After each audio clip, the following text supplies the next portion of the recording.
From my research of the Quran and Hadiths, I found a great number of verses that mention how Allah and Muhammad had a 20% share of all the plunder, booty, loot and slaves taken by Muhammad and his followers in their piratical raids. I'm embarrassed to ask, why would Allah, if he is the almighty creator of the universe, need any share of the plunder of his own creation?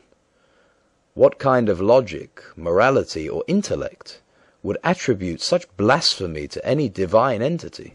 In Arabic, the fifth of the plunder is called al-khums, or 20%, which is the portion of all booty, plunder and loot taken in piratical raids upon innocent and unsuspecting tribes and people. That is the share of Allah and Muhammad. The Quran and Ahadith do not tell us the percentage proportion of the khums that belongs to Allah and what to Muhammad. One must come to the conclusion, after studying the subject, that it really is irrelevant, since Allah never claimed his share, all of which hence belonged to Muhammad.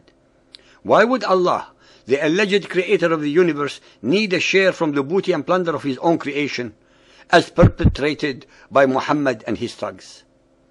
Neither Muhammad nor the Ahadith, nor for that matter any of his followers, past, present or future, can possibly give a logical and reasonable explanation for it. In fact, to attribute to Allah such a need is by itself an act of utter blasphemy. Al-Nisa 4.94. With Allah are profits and spoils abundant. Muhammad's Allah rewards his followers with booty and spoils on earth, and even greater ones in the afterlife, for massacring, murdering, despoiling, subjugating, raping, plundering, and enslaving all those who do not believe in Allah and his messenger Muhammad. Muhammad's compassionate and merciful Allah deliberately predestines these wretched creatures to their undeserved fate. They had no choice or free will in the matter. It is no great wonder that a great number of avaricious, ignorant and stupid men would follow and believe in such a generous deity. Surah Al-Anfal 8.1. They ask thee concerning things that are taken in spoils of war. Say, such spoils are at the disposal of Allah and the Apostle. Point 4.1. And know that out of all the booty that you may acquire in war, a fifth share is assigned to Allah and to the Apostle. Sahih Muslim Hadith 4328, narrated by Sa'ad bin Abu Waqqas. Musab bin Sa'ad said, my father took a sword from the khums and brought it to the Prophet and said, grant it to me. He refused. At this Allah revealed the Quranic verse. They ask thee concerning the spoils of war. Say, the spoils of war are for Allah and the Apostle. All the spoils of war are for Muhammad only, to dispense with as he wished. He invariably used the booty and plunder to bribe and entice pagan Arabs to join his cult and to buy weapons to fight with. As usual, a very convenient made-to-order verse descends from Allah to justify it by divine order. Sahih Muslim Hadith 4346, narrated by Abu Hurairah.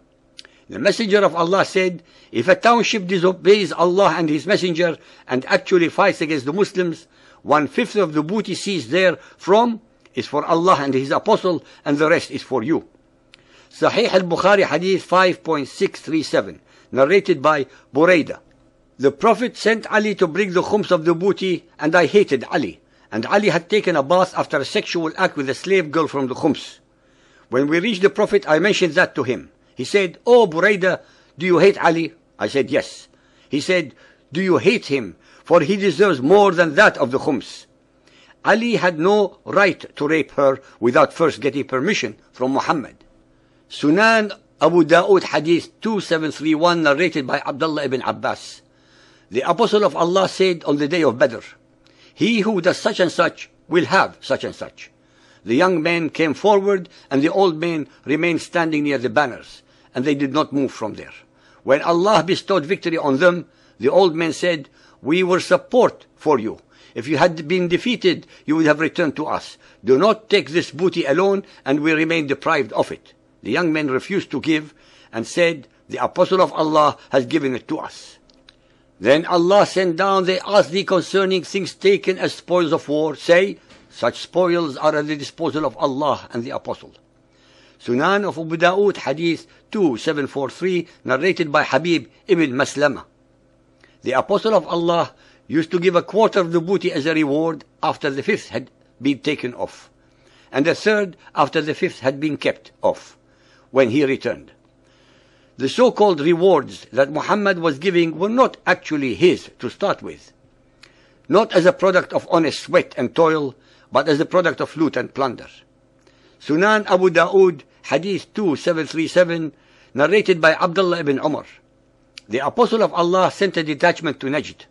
I went out along with them and got abundant riches. Our commander gave each of us a camel as a reward.